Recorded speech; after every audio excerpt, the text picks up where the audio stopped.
Barrister জমির উদ্দিন সরকার আর নেই। ইন্না লিল্লাহি ওয়া ইন্না ইলাইহি রাজিউন। 12 জুলাই ভোর সোয়া 4টার দিকে রাজধানীর বাংলাদেশ স্পেশালাইজড হাসপাতালে চিকিৎসাধীন অবস্থায় তিনি শেষ নিঃশ্বাস ত্যাগ করেন।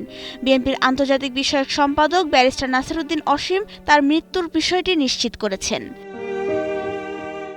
1945 সালে ছাত্র রাজনীতির মাধ্যমে তার রাজনৈতিক জীবন শুরু হয়। বিএনপি প্রতিষ্ঠার পর তিনি দলের প্রতিষ্ঠাকালীন সদস্য ও স্থায়ী কমিটির সদস্য হন। 2001 থেকে 2009 সাল পর্যন্ত অষ্টম জাতীয় সংসদের স্পিকার ছিলেন তিনি।